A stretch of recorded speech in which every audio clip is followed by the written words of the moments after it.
Salut à tous, le journal du foot de ce jeudi 10 décembre. Le PSG se sera fait peur lors de cette phase de poule de la Ligue des Champions, mais aura réalisé un parcours parfait lors des matchs retour.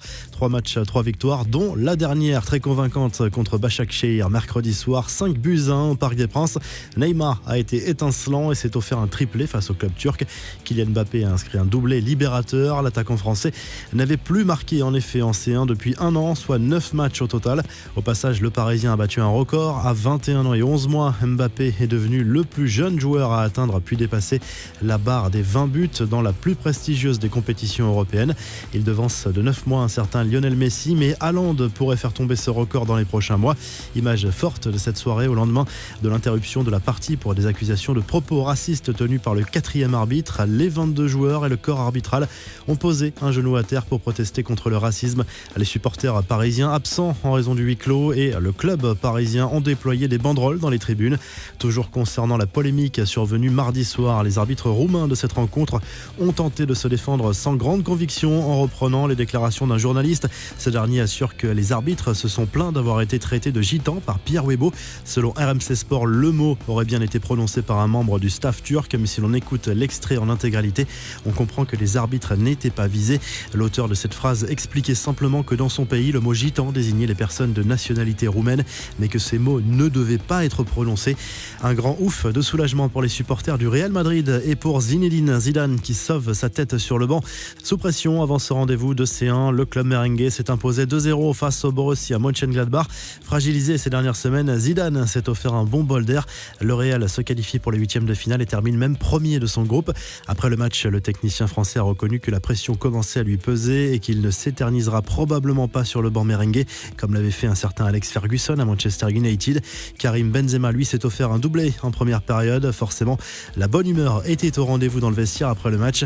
Sergio Ramos a félicité son coéquipier sur les réseaux sociaux et s'est fait chambrer par Luka Modric sur son look. Où as-tu garé le cheval, a écrit l'international croate. Ramos a ensuite demandé un vote à ses fans pour savoir qui de lui, Benzema, Modric ou Lucas avait le meilleur look. Autre image sympa de la soirée, battu à Madrid, le Borussia Mönchengladbach valide tout de même son billet pour les 8e de finale et a appris sa qualification en regardant sur une tablette la fin de la rencontre entre le Shakhtar Donetsk et l'Inter Milan. Un coup d'œil justement sur tous les résultats de la soirée, les qualifiés, les clubs éliminés. Les Nerazzurri terminent dernier de ce groupe et quittent l'Europe. Marseille ne sera pas reversé en Europa League après sa défaite 3-0 sur le terrain de Manchester City. Porto s'est imposé sur la pelouse de l'Olympiakos. Ça passe pour l'Atlético Madrid, vainqueur 2-0 à Salzbourg, et pour l'Atalanta qui s'est imposé sur le terrain de l'Ajax 1-0. Voici les 16 qualifiés pour les 8e de finale. Le tirage au sort est prévu lundi à la mi-journée. Le PSG affrontera soit l'Atlético, soit le Borussia Mönchengladbach, le FC Porto, l'Atalanta, le FC Séville, la Lazio ou le Barça. Étant donné que 2 clubs d'un même pays ne peuvent pas s'affronter à ce stade, cela donne des statistiques différentes sur les chances d'affronter tel ou tel adversaire. D'un point de vue purement mathématique, le Borussia Mönchengladbach est l'adversaire le plus probable pour les Parisiens. Et au jeu des probabilités, c'est Porto qui a le moins de chances de se retrouver face au PSG en 8e. En plus d'une bonne nouvelle sur le terrain, le PSG peut également voir l'avenir un peu plus sereinement. Même si rien n'est fait, Neymar semble de plus en plus déterminé à prolonger son aventure dans la capitale française. Le Brésilien s'est exprimé sur son avenir au micro de RMC Sport et il a multiplié les signaux positifs. Je suis très heureux ici à Paris, je suis très content au club avec mes coéquipiers. L'idée de partir ne me passe pas par la tête, il faut qu'on discute. Nous avons une très bonne relation, a lâché la star du PSG au micro de RMC Sport. Dans la foulée, c'est Nasser El Khelaifi qui a fait le point sur la situation de Neymar et Kylian Mbappé, dont les contrats courent jusqu'en 2022. Les discussions resteront confidentielles, mais je suis très confiant. Les deux veulent rester avec nous, a prévenu le président du Paris Saint-Germain, qui a aussi réagi aux dernières déclarations de Neymar sur son envie de rejouer avec Messi. Pour moi, Messi est un joueur de Barcelone. On respecte Barcelone. On ne peut pas parler de ça aujourd'hui, a lâché le dirigeant parisien, qui a précisé par ailleurs qu'il ne devrait pas y avoir de renfort cet hiver.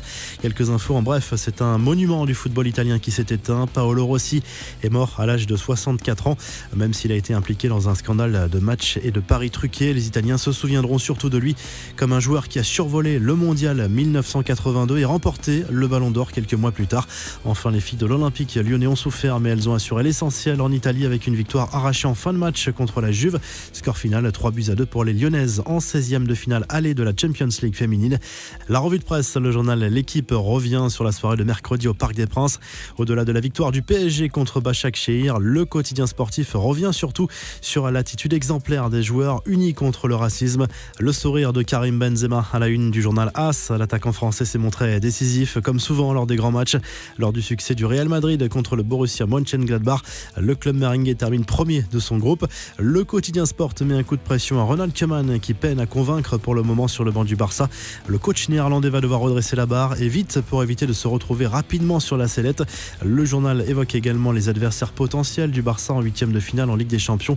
Le Bayern, Chelsea, City, Liverpool, le PSG ou Dortmund. Enfin en Italie, Inter, Euroflop, titre la Gazette dello Sport ce jeudi au lendemain du match nul des Nerazzurri contre Donetsk en Ligue des Champions. Le club lombard termine dernier de ce groupe et n'est même pas reversé en Europa League. Vous retrouvez l'actu foot sur topmercato.com, l'appli Top Mercato et à très vite pour un nouveau journal du foot.